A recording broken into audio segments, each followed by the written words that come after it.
let's do a little compare and contrast.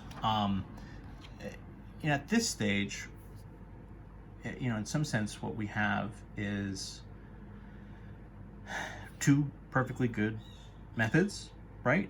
Two methods that work totally fine.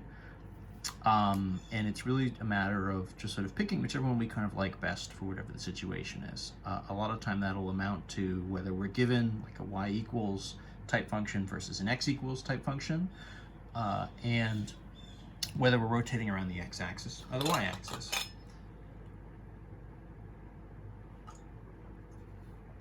To a certain extent, things that might complicate our lives would include what are the actual functions we're given. If we're given, we could be given a function that actually is very unnatural to work with or doesn't have a great integral, and maybe we need to sort of resolve it for the other variable, and that cleans it up, and that kind of forces our hand.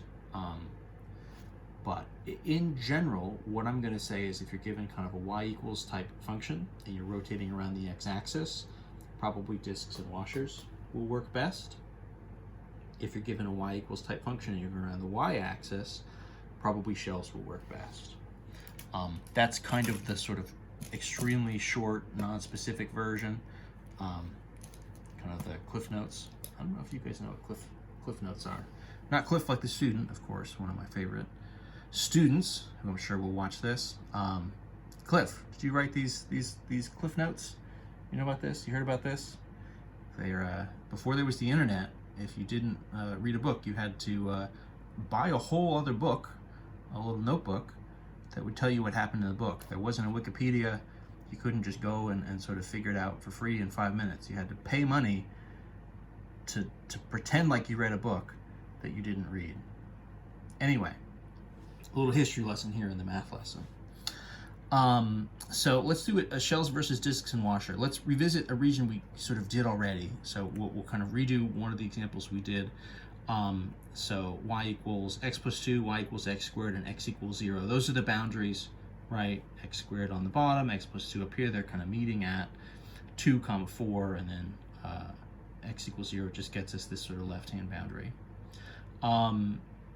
Let's look at the setup we sort of did already was the setup around the y-axis. So we'll revisit that. Let's do this x-axis one first. So we haven't talked about that yet. And conceptually, if we wanted to do a shells thing here, right, going around the x-axis, we'd need to kind of resolve these functions. This would be sort of an x equals the root of y. This would be, right, x equals y minus 2 or something instead. But it's interesting because if you then start to do it from the y perspective and sort of draw your lines across, you have upper and lower stuff, but it's not consistent the whole way across from 0 to 2. You're just going from the axis up to the curve, but then from like 2 to 4, you're going between the two curves. So you'd have to split the integral up into two places. We did this in one of the videos for 6.3, and you probably could sort of tell my annoyance at even having to do it at all. One of the nice advantages here to having two methods is a lot of the time sort of help us avoid having to do some of these weird things where we're sort of splitting it up. So what we kind of want is our reference here is the x perspective, and we sort of want that vertical thing. So then if we rotate around the x-axis, what we get, right, is the matching one, and we get one of our washers, right? So for A, around the x-axis, we're going to get a washers type setup. Big radius, right? The outer radius would be our x plus 2, right? The upper function. The small radius, the lower radius would be our x squared, right? And so then the integral, our volume here, is just going to be, right, from x equals 0 to 2, pi times, right, the upper radius minus pi times the lower radius with respect to x. We'll just sub our functions in. What do we got? X plus 2, right? Quantity squared, we'd have to FOIL that out, but that's fine. X squared, right? Quantity squared would get us an x to the 4, and everything with respect to dx. Right? That's fine. I mean, that's perfectly good as a setup. We could take the pi's out in front. You know, I mean, there's options here. We can expand those things out, and we can integrate. We can find the antiderivatives. All that stuff is very doable, and won't cause us any problems at all. The B version, right, going around the y-axis, what I'm going to suggest is shells, right? And the reason is, let me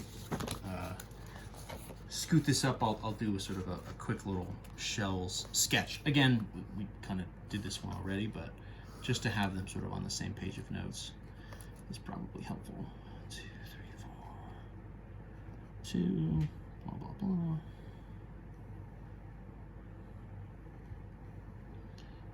Right, getting some things. So if I do that same, right, kind of X slice, that's kind of my reference, but I rotate this way, now I get a shell. Right, and so my height's just going to be, this is the one we set up the upper minus the lower, and my radius is just going to be the X value. So we set this integral up already. This for us should be, right, to get our volume. From the X perspective, 0 to 2, 2 times pi times the radius, times the height, dx. So that's 2 times pi times x. And then the height, right, is just going to be the distance between these two functions. So that's x plus 2 over x squared. So x plus 2 minus x squared with the dx on. So those two setups, in theory, should get us to the same spot. They should get us the same volumes. I'll kind of leave it to you guys to sort of double check that those answers would come out the same. A nice exercise, a fun exercise for you guys to do. But that's what it would kind of look like, taking one of these examples. Once you know both of these techniques, you can kind of pick and choose which setup you want to do. In the homeworks and stuff, of course, they'll sort of ask you to do different setups in those sections.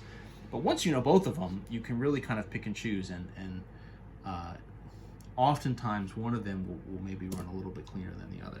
So it's good to know which.